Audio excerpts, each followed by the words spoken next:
sacred beings, and welcome to the Sacred Jewel.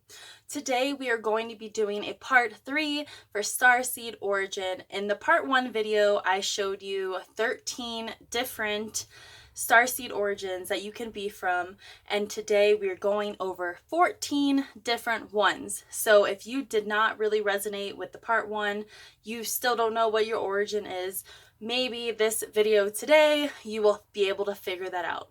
So if you want to be a part of the spiritual community growing together while on our sacred journey, then please subscribe to this channel. I would love to have you and grow together.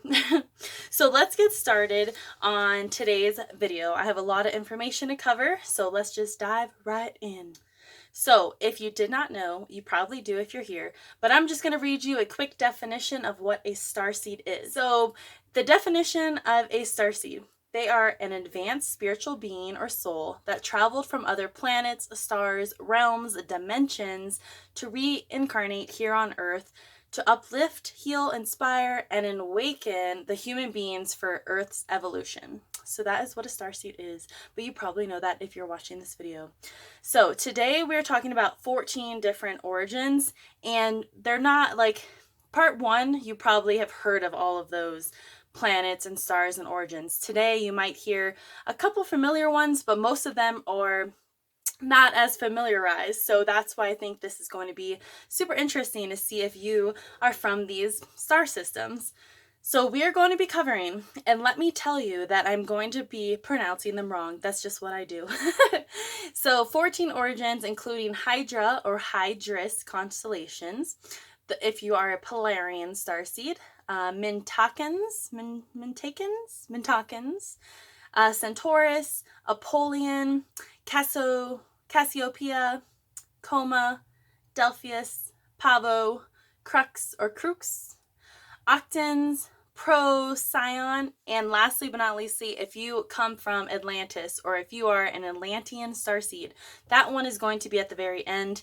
I will put the time stamps in the bottom if you want to jump ahead to Atlantis, but it's going to be a little different to locate that origin if you are from there. So that's why I'm saving it till the end. So today we are going to be using your sidereal chart from the Vedic or Vedic astrology. Vedic? And we're using this chart because it's more accurate with the placements of the fixed stars, and most of the markings or placements I'm going over today have to do with fixed stars. Also, I just want to say, in my part 1 video, I'm still learning with all of you guys. That's why I'm here, is to grow together, right? So part 1, I just used whatever Google gave me, which was the Western or tropical astrology chart. And it's not bad to use that chart because it gives you insight into your current life right now. And then as I was growing, I learned from you beautiful people, a lot of astrologists or people who know professional astrologists told me like we should have been using the draconic chart. So I did a part 2 video, which I went over your draconic chart. And that is also very good to use because it gives you insight to your higher self, like your soul, your true self. So that one is good to use. But then after further research and meeting more beautiful people like you, you've told me we should be using the sidereal chart or the Vedic astrology chart system, which is also great to use because it represents your past and where you're going. So where you started and where you will probably go back to after this life. So all 3 of them are great to use. They're not in competition with each other. There's no wrong or right astrology chart. I believe all of them have helpful information. So what I recommend, like I did in part 2, was to see what you align with the part 1 Western tropical chart, and then what did you align with in the draconian chart, and see if you had similarities, because that's probably your origin. But now we're throwing a 3rd chart in. I know, don't get overwhelmed, please. But I really feel maybe everybody should be using this chart instead, the sidereal chart. Or if you're feeling adventurous and you want to research more, do all 3 charts and see if you have one similarity. I would love to know that. Please comment below. So now that you know what chart we're using, what you're going to need is your chart. So how you get there, you want to go to astro-charts.com STARSEED.com. The link is below, or you could just type it into Google. You will need the time of your birth. That is very, very important. If you don't know it, it's not going to be very accurate, and you won't have access to your houses most likely, which you kind of want. So if you can get your time, ask your mom or dad or whoever raised you if they know what time you were born. You also want to know the location of your birth and, of course, the date. So after you know that, when you go to astrocharts.com, it's going to look like it is. You want to fill out all the information. And this is important. You want to change it to sidereal. And you can find that under General. And then just click Apply at the bottom. So you're also going to be wanting, and then I have some important things you need to know. So you want to be looking at all of your planets and all of your houses, and I'm going to show you how to do that. Important things to keep in mind is you can be 1 or 2 degrees off before or after the number I give you, and that still counts. That's still an affinity that were either from there, originated there, or you have at least visited there in your previous lifetimes throughout all of your travels. So what else? And I do want to say, you do not need to have any of these markings to confirm you're a starseed. If you feel you're a starseed and you just know you're a starseed and you can meditate on it, listen to your intuition, check out your Akashic records. You don't have to have markings to be a starseed, but I thought this was pretty fun to share and just to confirm it. If you think you're from somewhere and then you align, that's a pretty good feeling to get confirmation. So let's start with the 14 origins that you want to look for in your birth chart. So the first one, if you are from the Hydra constellation, this is also called the female water snake. You want to look for in your birth chart. So go to the chart you just have and look at the planets and the houses, which are at the very bottom. And you want to look for Leo. So if you have any degree in 10, 11, 27 in Leo, or if you have 2 in Virgo. So I circled an 11 on mine. I don't have my chart right in front of me because I use my phone to record, but I think it was because I had 1 or 2 away. So I most likely have visited Hydra.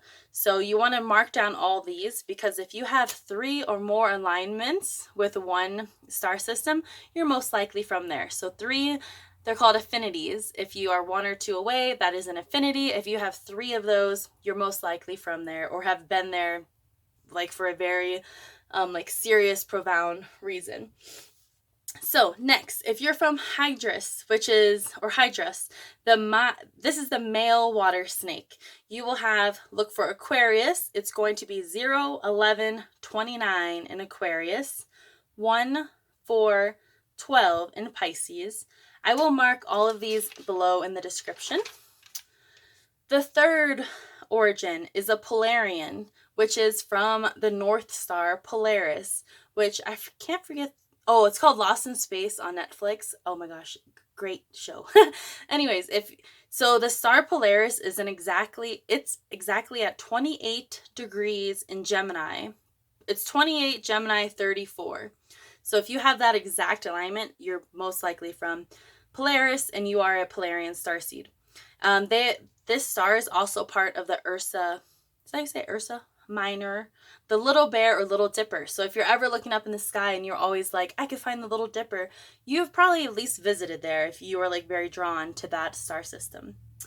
If you are a Polarian, you will also have 23, 24, or 29 in Gemini. So on my chart, I think I had an affinity, so 1 or 2 away from 28 and 24 in Gemini. So that's 2 alignments right there. So let's move on to number 4. They are called Mintakans. Mintakan starseed, or a Mintaka starseed. Hopefully I'm saying this right. But this is part of the Orion belt. If you're aligned with Orion in my previous video on part 1, and you're like, yeah, I'm an Orion, well, you might be a Mintakan, which is still an Orion, but more specific. So definitely check that out. You will have a 22 in Gemini, specifically 22 degree Gemini 24. So all 3 of those together is the exact coordinate for the Mintaka. So an affinity for 22 Gemini, you're either going to have a 20, 21, 23, or 24, because it's only that one marking, 22 in Gemini, but 2 before and 2 after. So any of those still align. Number 5, Centaurian or Centaurus or Centauri constellation. So I did a Centauri in my part 1, and in the previous video it included 23 in Scorpio. So I just want to go over it again, and I have more placements just to confirm you're a Centaurian starseed. So 23 in Scorpio is the star Agena, and that also stands for the knee star. So it's also called, if you align with 23 in Scorpio, you are a Beta Centauri or a Hydrian starseed. So you could be a Centaurian or a Hydrian. They're still the same thing. From what I've researched, please tell me if I'm wrong. But also, if you are a Centaurian starseed, this is new. You'll also be 29 in Scorpio, which is the Alpha Centauri or the Ptolemon star. You will also maybe have one of these, a 19 or 22 in Scorpio, or a 2 in Sagittarius. So, number 6, moving along, is the Apollonian starseed. Is 29 in Scorpio, which is the same as I just said. So you may also be an Alpha Centauri Apollonian hybrid if you are a 29 in Scorpio. Or you may also have a 0 in Gemini, which is called the unknown twin of Alcyon. 24 in Taurus, which I have an affinity, so I don't know where I'm putting it on the chart. I should have. 24 in Taurus, 5, 6 in Gemini. You may also be a Palladian Centauri, Apollonian hybrid, because there are similar markings that are Palladian. So if you are in part 1 and you are a Palladian, you might be an Apollonian. Just more specific. So let's continue on. Number 7, Cassiopeia constellation, called the Queen or the Cassiopeian starseed, mother of Andromeda. 5, 7, 10, 11, 13, 18. I have exactly 18 in Taurus, 24 in Taurus. And this is where it gets crazy, because 24, up and down, I have 3 affinities because I have different ones, which I'll show you here. So definitely check all of them. And if one of them, I don't remember mine right now, is 22, and I have another one who's 23 or 26, those are all affinities because you're 1 or 2 away. So right now, Cassiopeia constellation, I have at least 3 markings that align with them. The Queen.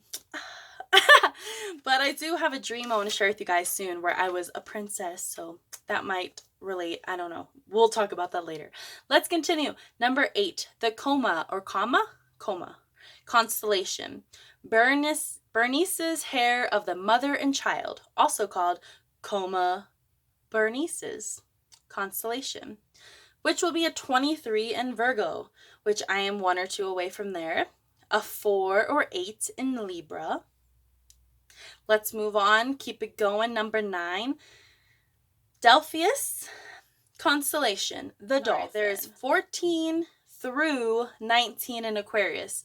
So if you're 14, 15, 16, 17, 18, 19 in Aquarius, or 1 or 2 away from those numbers, you may be from the Delphinus constellation. And would it be a Delphian starseed? Maybe.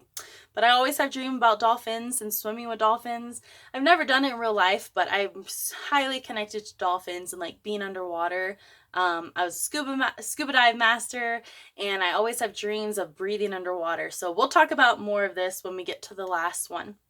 Number 10, Pavo constellation, the peacock. Sorry. Okay, 27 Sagittarius 57. That's in the exact marking. 27 degree in Sagittarius 57. I have 27 affinity, 1 or 2 away. You can also have in Capricorn 1, 3, 4, 5, 7, 13, 17, 22, 23, 28 in Capricorn. More specifically, 23 Capricorn 48. You would be from Pavo. So I have 3 matching with those affinities. Not exact, but 1 or 2 away. So maybe I visited, maybe I'm from there. But I do have a lot of peacock feathers. I was given a bunch So maybe that is related. I don't know.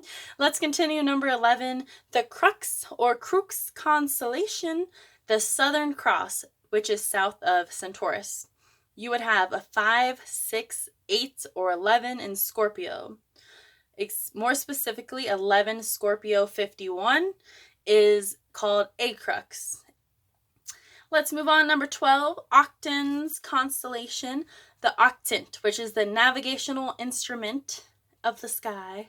If you are an Octan starseed, Octian starseed, you would have a 19 in Sagittarius, 1, 16, 18, 19 in Capricorn, or a 0 in Aquarius.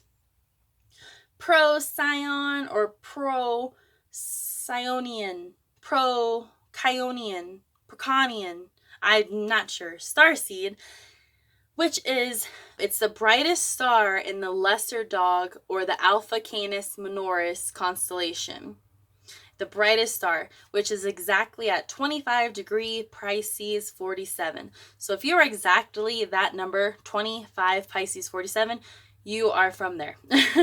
Or you can have an affinity of 25 Pisces 20, which I have an affinity 1 or 2 away from 20, 23 in Pisces, or 7 in Leo.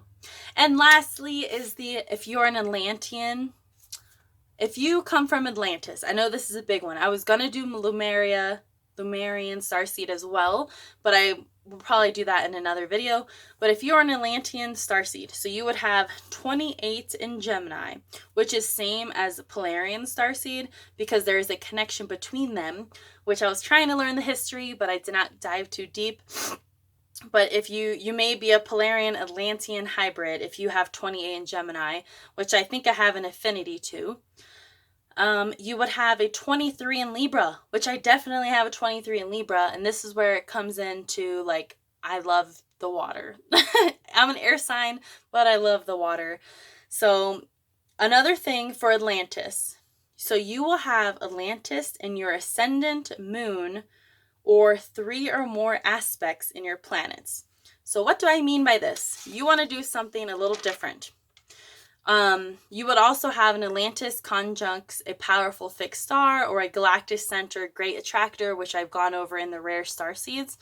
But what you're going to need to find this information, because it's a little different than what I just showed you, you're going to need your chart from astro.com.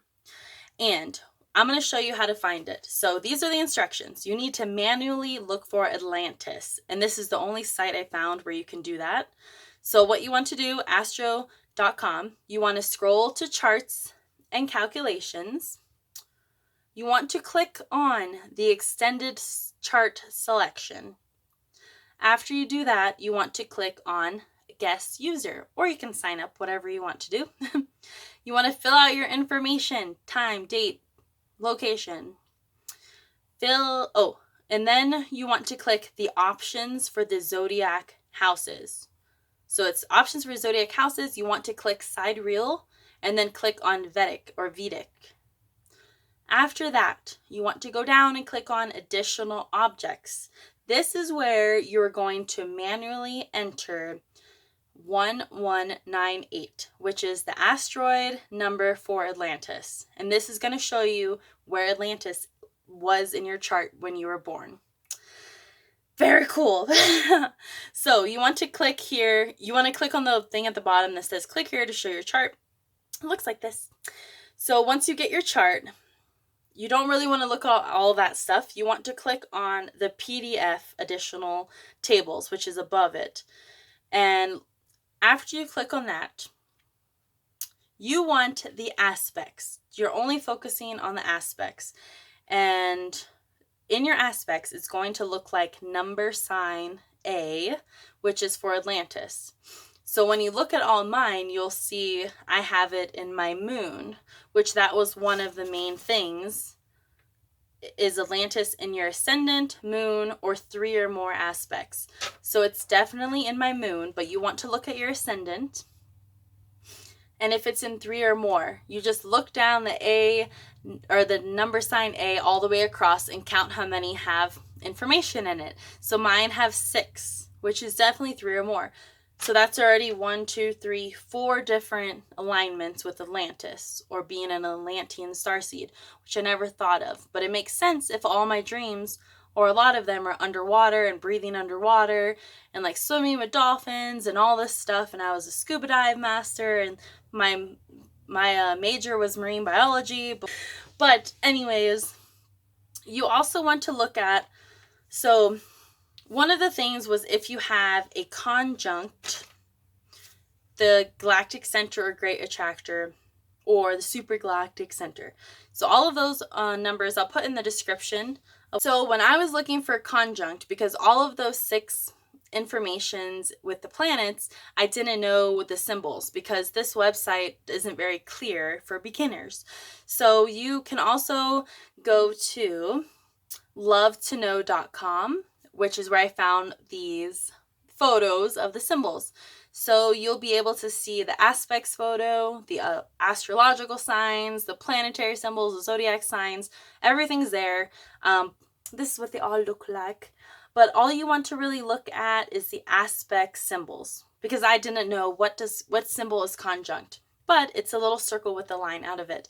And when I look, I don't have any conjunct in mine. But I do have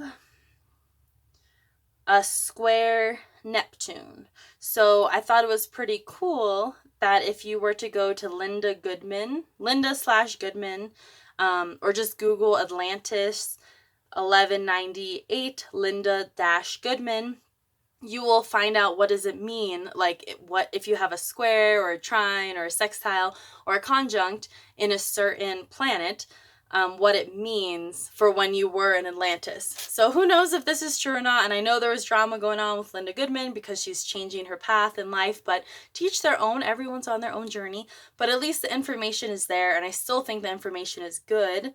But I thought it was funny if you want to read this about my square Neptune.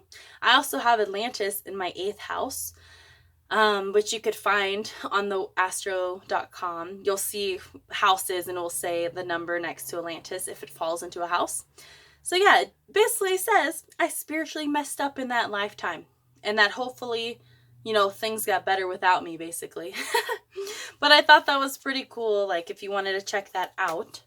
So that is all I have for you guys. I know that was a lot of information. Please let me know if it was helpful, and please let me know what did you align with, how many do you have, in the comments below.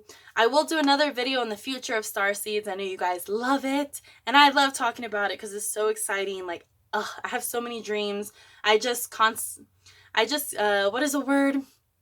Consolidated all of my dreams from all of my journals into one book, and I have a lot about different planets and aliens and, you know, space. So I'm definitely going to get back into reading more about my dreams, which is what I used to do before I knew my path on YouTube, but it's becoming clear now thanks to you guys. So thank you so much for being here. I'm super excited for the future with all of you, and thanks for watching. I hope you have a great day, and I will see you next time. Bye.